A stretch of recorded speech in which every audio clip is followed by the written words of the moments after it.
Hello అండి అందరికీ అందరూ ఎలా ఉన్నారు? Welcome back to our channel Pinni's cakes and blogs. ఈరోజు అయితే మా వారు ట్రైనింగ్కి అయితే వెళ్తున్నారు. ఇదేంట్రా బాబు ఇప్పుడు ట్రైనింగ్ కొత్త జాబ్ ఏంటి అనుకుంటారేమో, కాదు ఇదేంటి జాబ్ వచ్చిన 1.5 మంత్ తర్వాత వీళ్ళు ట్రైనింగ్కి పిలుస్తున్నారు. ఆల్రెడీ మొత్తం వర్క్ అంతా వచ్చేసిందండి వీళ్ళకి. ఎందుకంటే ముందుగా ఎవరైతే వీళ్ళతో పాటు చేస్తున్నారో వాళ్ళు ఆల్రెడీ చెప్పే ఉంటారు.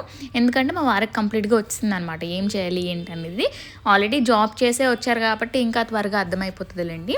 సో ఇప్పుడు ఏంటంటే 5 డేస్కి ట్రైనింగ్కి వెళ్తున్నారనమాట. పెద్ద దూరం ఏం వెళ్ళట్లేదు. కాకపోతే మేము ఇక్కడ ఉంటుంది కొత్త ఏరియాలో ఉండేది కొత్త కదా మాకు. సో అందుకు కొత్తగా అనిపిస్తుంది అనమాట. ఇంతకుముందు వైజాగ్లో నేను సింగిల్గా ఉన్నాను.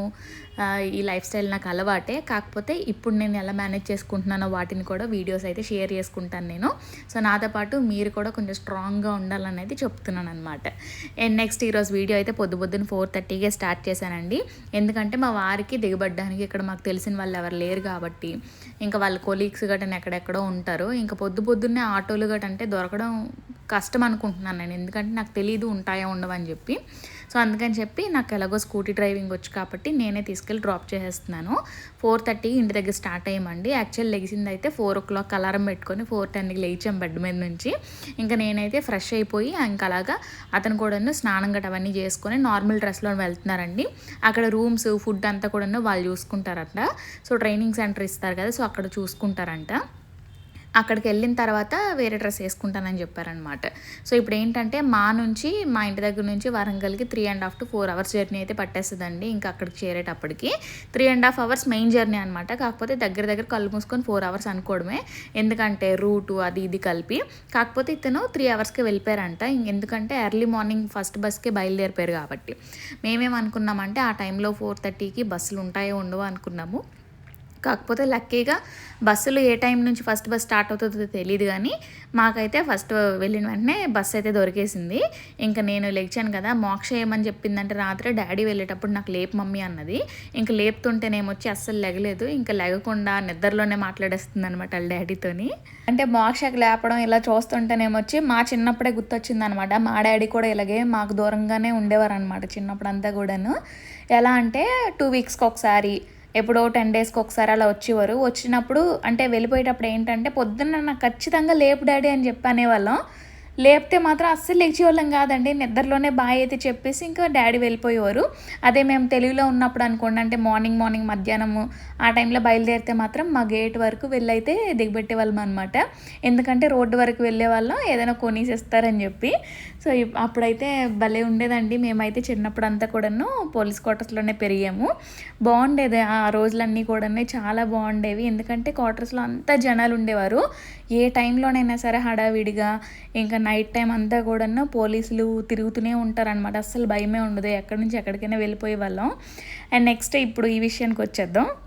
ఇంక ఇంటి దగ్గర నుంచి స్టార్ట్ అయిపోయాం కదా, మాకు బస్ స్టాప్ దగ్గరేనండి. ఒక 1 km కూడా ఉండదు, చాలా దగ్గర. నేనేమనుకున్నానంటే అస్సలు అంటే కాంప్లెక్స్లో జనాలే ఉండరేమో అనుకున్నాను. కానీ వెళ్ళిన తర్వాత బస్ కోసం ఎంతమంది వెయిట్ చేస్తున్నారో చూడండి. సో ఇదైతే హైదరాబాద్ వరంగల్ 2 బస్సులు కూడా ఒకే దగ్గర వస్తాయి.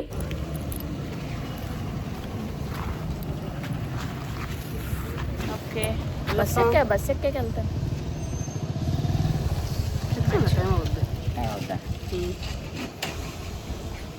చూడు వస్తాను, పర్లేదు ఉన్నారు కదా జనాలు. బస్సులు ఎటు ఉంటాయి ఏటో కూడా తెలియదు కదా. వరంగల్ స్టాప్లో ఒక 2-3 ఉన్నాయన్నమాట, అంటే బస్సులు వచ్చే ఏరియాలు. సో అటు ఇటు తిరుగుతుంటే ఒక బస్సు అయితే వచ్చింది, ఖాళీగానే ఉందిలేండి. అంటే పెద్ద బస్సు నిండే అంత జనాలు లేరు, కానీ పర్వాలేదు ఈ టైంకి కాబట్టి. ఇంకా మనం బాయ్ చెప్పేసి బయలుదేరిపోదాం. ఇంకా నేను బయలుదేరిపోతాను. సరే అయితే వెళ్ళిపోనా. సో మళ్ళీ ఇప్పుడు ఎంతకి 4:30కి బయలుదేరాం కరెక్ట్గా ఇంటి దగ్గర.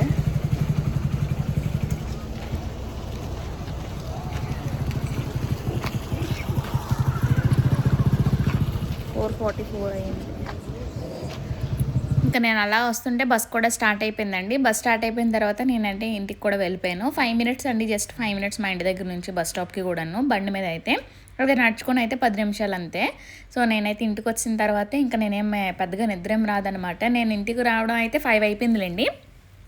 5 నుంచి 6 వరకు ఫోన్ చూసుకున్నాను నేను. అంటే ఏదైనా కాల్ చేయడం అయితే బస్సు గట్రా ఎంతవరకు వెళ్ళింది ఏంటి అనేది కనుక్కుంటూ ఉంటాను అనమాట. అంటే నెక్స్ట్ ఊరు దాటేవా లేదా అని చెప్పి. సో అలాగా ఒకసారి మాట్లాడేసాను ఫోన్ మాట్లాడేసిన తర్వాత కూడాను నాకెందుకో అంత త్వరగా నిద్ర రాదు. వెంటనే నిద్రలోకి అయితే వెళ్ళిపోయాను. ఎందుకంటే ఇంటి నుంచి బయటికెళ్ళాను, బయట నుంచి ఇంటికొచ్చాను అలాగ కాబట్టి ఇంకెందుకో నాకైతే నిద్ర రాదండి. వెంటనే పడుకుని పోవాలన్నా ఎప్పుడు పడుకోలేను. అలాగ నాకు అంటే డీప్ స్లీప్‌లోకి వెళ్ళాలంటే మాత్రం ఏరియా అంతా ప్రశాంతంగా అంటే కొంచెం రెస్ట్ టైం అనేది ఉంది అనుకోవాలనమాట నా మైండ్. సో అప్పుడే నాకు మంచి పీస్‌ఫుల్ నిద్ర అయితే పడతది. సో 6 నుంచి 7 వరకు పడుకున్నాను. 7కి లెగిచిపోయానండి ఇంకా. 7కి లెగిసి ఇంక మన రొటీన్ స్టార్ట్ అయిపోయిందనమాట. పొద్దున్న క్యారేజ్లు, మోక్షకి లేపేసి ఇంకా బయలుదేరించడం అవన్నీ కూడాను. నేను ఒకవైపు వంట చేసుకుంటా ఉంటే మోక్ష ఏమొచ్చి తను రెడీ అయిపోతుందనమాట. స్నానం చేసేసుకుంది. లేపిన వెంటనే లేచిపోద్దులేండి ఇంకా. అంటే లేపిన వెంటనే అంటే 7కి స్టార్ట్ చేస్తే 7:15కి లెగుస్తుందనమాట. నేను కూడా అంత త్వరగా ఏం లేపను. కాకపోతే ఇప్పుడు ఏంటంటే స్కూల్లోని క్లాసెస్తో పాటు ఇక్కడ ఈవినింగ్, మార్నింగ్ కూడా ఆన్లైన్ క్లాసులు చెప్తున్నారండి. బాగా అనిపించింది నాకు. ఎందుకంటే స్టూడెంట్స్కి ఏంటంటే ఇంకొంచెం చదవాలి, ఏదో ఒకటి నేర్చుకోవాలి అనే ఇంట్రెస్ట్ కూడా పెరుగుతుంది విసిగిపోకుండా చదివినప్పుడు. బాగా అనిపించింది నాకు. ఇప్పుడు ఈవినింగ్ 7 నుంచి ఒక 45 మినిట్స్ వరకు క్లాస్ అవుతుంది ఈవినింగ్. మార్నింగ్ 6:30 నుంచి 7:10 వరకు క్లాస్ అనమాట. సో పొద్దున్న సాయంత్రం 2 పూటలు అవుతుంది. ఇంకోటి ఏంటంటే వర్క్స్ కూడాను పెద్దగా ఎక్కువ ఏమి ఇవ్వట్లేదు. ఒక 2 వర్క్స్ ఇస్తున్నారు. ఇచ్చిన వర్క్స్ కూడాను ఫొటోస్ తీసి పెట్టమంటున్నారు. మళ్ళీ స్కూల్లో చెక్ చేస్తారు మేడమ్స్. కాకపోతే పిల్లలు ఇంట్లో చేస్తున్నారా లేదా అని చెప్పి అయితే మళ్ళీ ఫొటోస్, వీడియోస్ అవి పెట్టమంటున్నారు అనమాట. ఇంకేంటంటే ఇప్పుడు ఈ కొత్త జనరేషన్కి ఇలాగే ఉండాలండి. ఎందుకంటే పిల్లలు చదువుతున్నారా లేదా అప్డేట్స్ గటను ఫోన్లో పెట్టమంటున్నారు అనమాట. ఏం చేస్తున్నారు ఏంటి అనేది. సో ఈ లోపు అయితే నేను ఇంకొక వైపు పాలు మరగబెట్టేసాను పొద్దున్నే. మోక్షకి పాలు బ్రెడ్ ఇచ్చేద్దామని చెప్పి పొద్దున్న. ఇంకొక వైపు అయితే రైస్ పెట్టాను. ఈరోజు లంచ్ ఇంకా బ్రేక్ఫాస్ట్ అంతా కూడా చాలా సింపుల్గా చేసేస్తున్నాను. మా వారు లేరు కాబట్టి పని అంతా కూడా తగ్గించుకుంటున్నాను అనమాట. ఇంకా రైస్ పెట్టాను కదండి, ఆ రైస్ కొంచెం చల్లగా అయిన తర్వాత పులిహోర చేస్తాను. ఇంకా మా మోక్షకి అయితే ఈరోజు పాలు బ్రెడ్ ఇచ్చేస్తున్నాను పొద్దున్న. చెప్తే నమ్మరు, మోక్ష ఇప్పుడైతే ఫస్ట్ స్టాండర్డ్ చదువుతుంది. సో తనే రెడీ అయిపోతుందండి. కాటుక, పౌడరు, తలదూకోవడం అంతా కూడాను. తలదూవడం అయితే ఒక పావు గంట నుంచి 20 నిమిషాల వరకు దూవుతుంది అనమాట. అంటే కంటిన్యూగా కాదులేండి.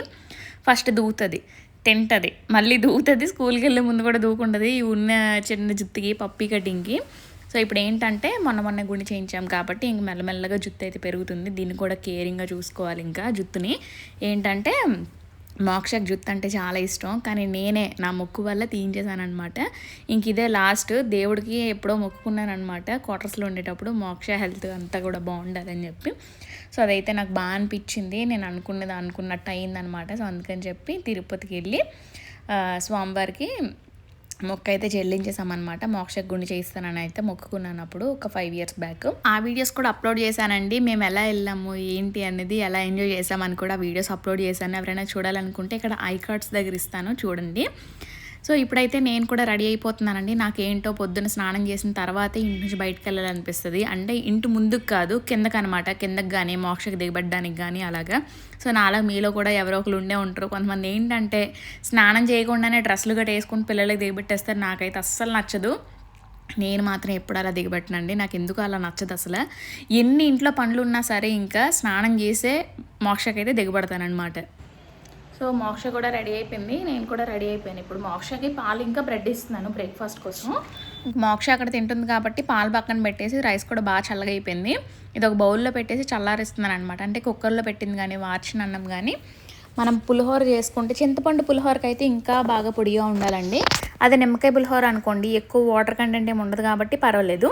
ఫస్ట్ అయితే రైస్ పక్కన పెట్టేశాను కదా ఫ్యాన్ దగ్గర, అలా పెట్టుకుంటే ఏంటంటే పొడి పొడిగా ఉంటుంది అనమాట వెంటనే. ఇప్పుడైతే నేను తాలింపు పెట్టుకుంటున్నాను. కొంచెం ఆయిల్ ఎక్కువే వేస్తానండి చూసుకోకుండా. సో ఈ ఆయిల్ అంతా వేయలేదులేండి, లాస్ట్లోని కళాయిలోనే ఆయిల్ అంతా ఉంచేసి తాలింపు మాత్రమే వేసుకున్నాను. ఫస్ట్ అయితే నేను ఆవాలు జీలకర్ర వేసి పల్లీలు వేసేస్తాను అనమాట. ఫస్ట్ పల్లీలు బాగా ఫ్రై అయిన తర్వాత, అంటే ఒక 70% ఫ్రై అయిపోయిన తర్వాత శనగపప్పు, మినపప్పు ఇంకా మిగతా కట్ చేసుకున్నవన్నీ కూడా వేసేసుకుంటాను. సో అన్నీ ఒకేసారి ఫ్రై చేసేస్తానండి. పల్లీలు ఒకసారి అవి తీసుకొని రైస్లో వేసి మళ్ళీ తాలింపు వేయడం అలా ఏముండదు. మొత్తం అన్నీ కూడా ఒకేసారి ఫ్రై చేసేస్తాను. అంటే పచ్చిమిర్చి, కరివేపాకు ఇవన్నీ కూడాను ఏమేమి వేసానని కూడా చెప్తాను. పల్లీలు వేసిన తర్వాత మినపప్పు శనగపప్పు వేసుకున్నాను. అవి కూడా కొంచెం ఫ్రై అయిన తర్వాత కొంచెం అల్లము, కొంచెం పచ్చిమిర్చి, కరివేపాకు, ఎండుమిర్చి, ఇంగువ, జీడిపప్పు వేసాను. మోక్షకి ఇష్టం కాబట్టి జీడిపప్పు ఏంటంటే వేస్తే కొంచెం ఇష్టంగా తింటుందన్నమాట. అవి ఉన్నాయనైనా సరే చూసుకొని. అండ్ నెక్స్ట్ కొంచెం సాల్ట్, కొంచెం పసుపు కూడా ఇందులోనే తాలింపులోనే యాడ్ చేస్తాను. కొంతమంది రైస్లో యాడ్ చేస్తారండి. నాకు ఎందుకో స్మెల్ వస్తుందేమో అనిపించి ఇంక ఎప్పుడు యాడ్ చేయలేదు అలాగా. సో ఇవన్నీ కూడాను బాగా ఫ్రై అయిపోయిన తర్వాత ఫస్ట్ నిమ్మకాయలు పిండుకోవాలండి రైస్లోని. మనం చింతపండు పులిహోరకైనా సరే రైస్లోని చింతపండు పిండి అంటే చింతపండు మగ్గు కలిపిన తర్వాతే మనం ఈ తాలింపు అనేది అందులో వేసుకోవాలంట. అప్పుడు పులుపు బాగా పడుతుందంట రైస్కి. సో ఎవరైనా అలా చేయకపోతే అలానే చేయండి. నేను ఇంతకుముందు నార్మల్గానే అంటే తాలింపు వేసిన తర్వాత నిమ్మకాయలు గట్టి పిండుకునేదాన్ని. సో అలా కాకుండా ఇప్పుడు మా పిన్ని చెప్పిందనమాట. సో అలా అయితే బాగుంటుందని చెప్పి సో అప్పటి నుంచి అలానే చేస్తున్నాను. మోక్ష లంచ్ కోసం అయితే పులిహోర రెడీ అయిపోయిందండి. చాలా తక్కువ చేశాను ఎందుకంటే నేను మోక్షయ్య ఉన్నాం కదా, ఎక్కువ ఉండిపోయినా సరే మళ్ళీ రాత్రికి మేమే తినాలి అందుకని చెప్పి చాలా తక్కువగా ప్రిపేర్ చేశాను. ఇందులోని పులుపు ఇంకా ఉప్పు చూసేసి ఇంక బాక్స్లో పెట్టేసేయడమే. సో ఇది చూడండి ఇప్పుడు కొంచెం పొడి పొడిగా ఉంది కదా, ఇంక మధ్యాహ్నం ఇంకా పొడిగా అయిపోతుంది, బాగుంటుంది. లైట్గా బయట ఉప్పు వేసాను. పులుపు కూడా సరిపోయింది, బాగా కరెక్ట్ సరిపోయింది. 2 నిమ్మకాయలు పడ్డాయి. ఇంకా నేను బ్రేక్ఫాస్ట్ అయితే ఏం చేయలేదు.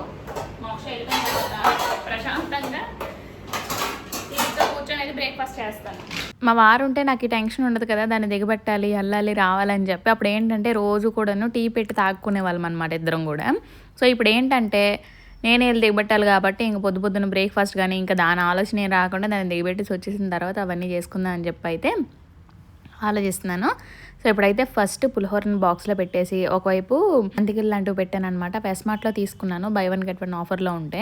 వాటర్ బాటిల్, బ్యాగ్ అవన్నీ కూడా రెడీ చేసుకున్నాను. మోక్ష కూడా బ్రేక్ బాక్స్ కట్టించుకుంది అనమాట. దానికి ఏం కావాలి ఏంటంటే అంటే చెగుడేలు, చుప్పులు అవన్నీ ఉన్నాయన్నమాట ఇంట్లోని.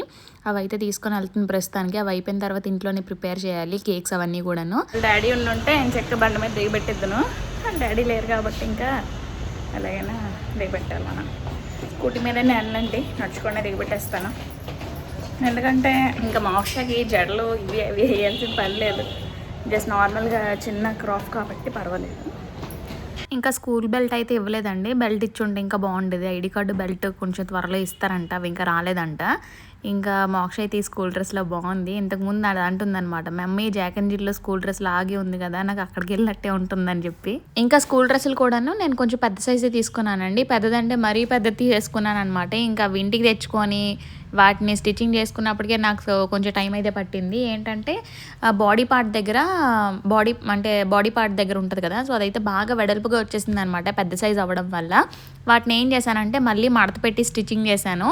ఇంకా దాంతోపాటు స్కర్ట్ కూడాను పొడవైపోయింది అనమాట, అంటే ఫ్రాక్. సో ఆ ఫ్రాక్ కూడాను మడత పెట్టి కుట్టాను. మొత్తం వైట్ డ్రెస్ ఒకటి, ఈ డ్రెస్సులు 2 మొత్తం అన్నీ కూడాను స్టిచ్చింగ్ నాకే వర్క్ ఎక్కువ అయింది. ఇంకా షర్ట్లు కూడాను కొంచెం పెద్దవి తీసుకున్నాను. అంటే ఒక సైజ్ వచ్చేసి కరెక్ట్గా సరిపోతుంది అనమాట, అంటే టైట్గా కాదు, కరెక్ట్ సరిపోతుంది, కొంచెం లూజ్ వచ్చి. సో అది తీసుకుంటే ఏంటంటే ఒక 6 నెలల్లో ఖచ్చితంగా అది అయితే టైట్ అయిపోద్ది అనిపిస్తుంది నాకు. అందుకని చెప్పి కరెక్ట్ సైజ్ అయితే ఎప్పుడు తీసుకోను, ఒక సైజ్ ఎక్స్ట్రానే తీసుకుంటాను. తీసుకొని స్టిచ్చింగ్ చేయడమే చేస్తానన్నమాట. షర్ట్కి కూడా సైడ్కి కుట్లేస్తానమాట. ఇంకా ఫ్రాకులకి అయితే కిందన మడత పెట్టేసి కుట్టేశాను. ఇప్పుడైతే బాగా అనిపిస్తుంది నాకు. ఒకవేళ కొంచెం హైట్ అయినా సరే నెక్స్ట్ ఇయర్కి కూడా పనికి వస్తుంది కదా అని చెప్పి అయితే ఆలోచనతో పెద్ద సైజ్ తీసుకున్నాను. ఇవన్నీ కాదండి, ఇంకా డీమార్ట్లోని కానీ అక్కడ ఏ బట్టలు తీసుకున్నా సరే కొంచెం పెద్ద సైజే తీసుకుంటాను. ఎందుకంటే మోక్ష ఏంటంటే ఇలా తీసుకుంటే చాలు ఆ బట్టల కన్నా పొడవైపోద్ది అనమాట వెంటనే. అంటే ఇప్పుడు ఒకవేళ పండగకి తీసుకున్నాం అనుకోండి సంక్రాంతికి, అవి ఇంకా సమ్మర్ వరకు కూడా దానికి సరిపోవు అనమాట. చాలా త్వరగా పొడవైపోయినట్టు అనిపిస్తుంది నాకు ఎందుకో. దాన్ని దిగబెట్టేసి ఇంటికి వచ్చేసిన తర్వాత నేను కొంచెం కాఫీ అయితే కలుపుకున్నాను. ఒక బ్రెడ్ టోస్ట్ కూడా చేసుకొని ఇంకా కాఫీలో ముంచుకొని అయితే తాగేశాను. ఈ బ్రెడ్ టోస్ట్ ఇలా ముంచుకొని తింటుంటే ఏంటంటే నాకు నా డెలివరీ టైమే గుర్తొచ్చిందండి. రోజు కాఫీలోనే బ్రెడ్ ముంచుకొని తినేదాన్ని అనమాట. నేను విజయనగరంలో ఉండే గవర్నమెంట్ హాస్పిటల్ గోశాల ఉంటుంది కదా, అక్కడ డెలివరీ అయిందనమాట నాకు. అస్సలు జెంట్స్ ఎవ్వరికి కూడా నెల ఉండేది కాదు. కరెక్ట్ టైం అంటే టైం అనమాట. 10 o'clock అంటే 10 o'clock మాత్రమే జెంట్స్ ఎలా ఉండేది. అది కూడా మా వారు కూడా లేరులేండి నా డెలివరీ టైంలోని. మా డాడీ మాత్రమే ఇంటి దగ్గర చేసిన కాఫీ ఒక ఫ్లాస్క్లో వేసి తెచ్చేవారనమాట. నేను ఒక 3 days మాత్రమే హాస్పిటల్లో ఉన్నానులేండి. హాస్పిటల్లో ఉన్న రోజులు మా అత్తయ్య ఉన్నారు. ఫస్ట్ డే అయితే మా మమ్మీ ఉంది నా దగ్గర. తర్వాత మా అత్తయ్య వచ్చింది. మా అత్తయ్య వచ్చి ఇంకా పాపని అదంతా కూడాను చూసుకుందనమాట. పొద్దున్న బ్రేక్ఫాస్ట్ చేసేసాను కదా, సేమ్ అదే ప్లేస్లోనే కూర్చొని ఏంటని చూస్తున్నారా. తర్వాత కిరాణా సామాన్లు కొనాల్సినవి ఉంటే కిరాణా కొట్టుకి గట్టి వెళ్ళేసి వచ్చానండి. ఆ తర్వాత కొంచెం వీడియో ఎడిటింగ్ ఉంటే ఆ రూమ్లో కూర్చొని అయితే వీడియో ఎడిటింగ్ చేసుకొని వీడియో అప్లోడ్ చేసిన తర్వాత నేనైతే ఇంకా లంచ్ కూడా చేసేస్తున్నాను. లంచ్ ఏంటంటే చెప్పాను కదా పులిహోర చేశానని చెప్పి, సో అది కూడా నా కోసం కూడా చేసేసుకున్నాను కాబట్టి నేను కూడా ఇదే తినేస్తున్నాను.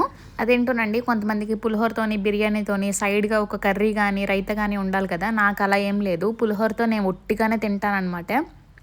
నాకు బంగాళదుంప కూర నేను చేసుకున్నా సరే, ఒకవేళ మా వారికి కానీ మా ఇంట్లో వాళ్ళకి కానీ చేసినా సరే, నేను ఓన్లీ పులిహోర మాత్రమే తింటాను. అదేంటి నాకు అలా తింటేనే ఇష్టం అనమాట. ఉప్మా కానీ బిర్యానీ కూడా మెయిన్, రైతాతో మాత్రం అస్సలు తిన్న బిర్యానీ నాకు ప్లెయిన్గా ఇలా తింటేనే నచ్చుతుంది అనమాట. మా వారు అలా కాదు, ఒకవేళ రైతా కానీ కూర కానీ ఏదైనా ఉంటే పప్పుతో కూడా తింటారు పులిహోర కొంతమంది. లంచ్ చేసినప్పుడు మా చెల్లికి కాల్ చేశాను. రోజులోనే ఒక 4-5 సార్లైనా మాట్లాడుకుంటాం మేము. మా చెల్లితో పాటు మా డాడీ కూడా కాన్ఫరెన్స్లో వచ్చి అలాగ మాట్లాడుతూ ఉంటారు. సో ఇప్పుడైతే ఈవినింగ్ అయింది. ఇప్పుడు ఒక వీడియో కూడా అప్లోడ్ చేశానండి. అంటే ఎడిటింగ్ పొద్దున్నే చేస్తూ ఉంటాను, ఈవినింగ్ టైంలోని అప్లోడ్ చేసినప్పుడు గట్రా చూస్తుంటాను అనమాట. అది ఏ పొజిషన్లో ఉంది ఏంటి ఎలాగా అని చెప్పి. కరెక్ట్గా 4-5 అయ్యింది. బయట వర్షం, మంచి వర్షం, మంచి స్మెల్ వస్తుంది. ఈ స్మెల్ వీళ్ళు ఎంతమందికి ఇష్టం కామెంట్ సెక్షన్లో చెప్పండి. పొద్దున్న వీళ్ళు వెళ్ళిపోయిన తర్వాత అన్ని డోర్లు వేసుకొని ఉంటాను. డోర్లు ఓపెన్ చేసుకుంటే వర్షం చాలాసేపటి నుంచి పడుతున్నట్టుందబ్బా. మోక్షకి 4:20కి వదులుతారు. కరెక్ట్గా 4 o'clock నుంచి వర్షం అయితే పెద్దగా పడడం అయితే స్టార్ట్ అయింది. పర్వాలేదులేండి, గొడుగులు అయితే ఉన్నాయి. మోక్షకి తెచ్చే టైంలో అయితే వర్షం అయిపోయింది బాగానే. ఇంకా గొడుగులు ఏం తీసుకెళ్లకుండా నార్మల్గానే వెళ్ళిపోయాను. ఇక్కడ వర్షం పడుతున్నప్పుడు మంచి వాసన వస్తుంది కదా, నాకు ఆ వాసన అయితే చాలా ఇష్టం. ఇంకోటి ఏంటంటే మా ఇంటి పక్కనే గ్రౌండ్ ఉండడం మంచి వాసన వస్తుంది అనమాట. వర్షం పడుతుంది కదా, చూసుకొని వెళ్దామని చూస్తున్నాను. పాయసం చేద్దాం. ఇంట్లో పాలు లేవురా, ఇది తెచ్చేద్దాడు ఇప్పుడే స్కూల్ నుంచి వచ్చే. ఇప్పుడు కొనుక్కొని వెళ్దాం పాలు, సరేనా? ఇక్కడ ఉండవు, అలా ముందుకుంటాయి. పాయసం అడుగుతుందనే అనుకున్నాను. ఇప్పుడు పాలు తీసుకొని వెళ్ళి పాయసం చేయాలి. ఇదైతే ఒక సింపుల్ వ్లాగ్ అండి. మీకు ఈ వ్లాగ్ ఎలా అనిపించిందో కామెంట్ సెక్షన్లో చెప్పడం మాత్రం మర్చిపోద్దు. ఇంకా మోక్ష అని స్కూల్ నుంచి తెచ్చేసిన తర్వాత ఫ్రెష్ అప్ అయిపోయి కొంచెం స్నాక్స్ తినేసి నేను హోంవర్క్లు అయితే చేసుకుంటూ ఉంటుంది అనమాట. ఇంకా స్కూల్లోని వీడియోస్ పెట్టమంటున్నారు కాబట్టి ఆ వీడియోస్ కూడాను ఫోన్లో తీసేసి అయితే పెట్టేస్తాం టీచర్స్కి. వీడియోని ఎంతవరకు చూసారంటే మీకు ఈ వీడియో నచ్చే ఉంటుంది. నచ్చితే కనుక ఒక లైక్ చేయడం మర్చిపోద్దు. మళ్ళీ మంచి వ్లాగ్తోని రేపటి వీడియోలో కలుద్దాము. ఓకే అయితే ఉంటాను, బాయ్.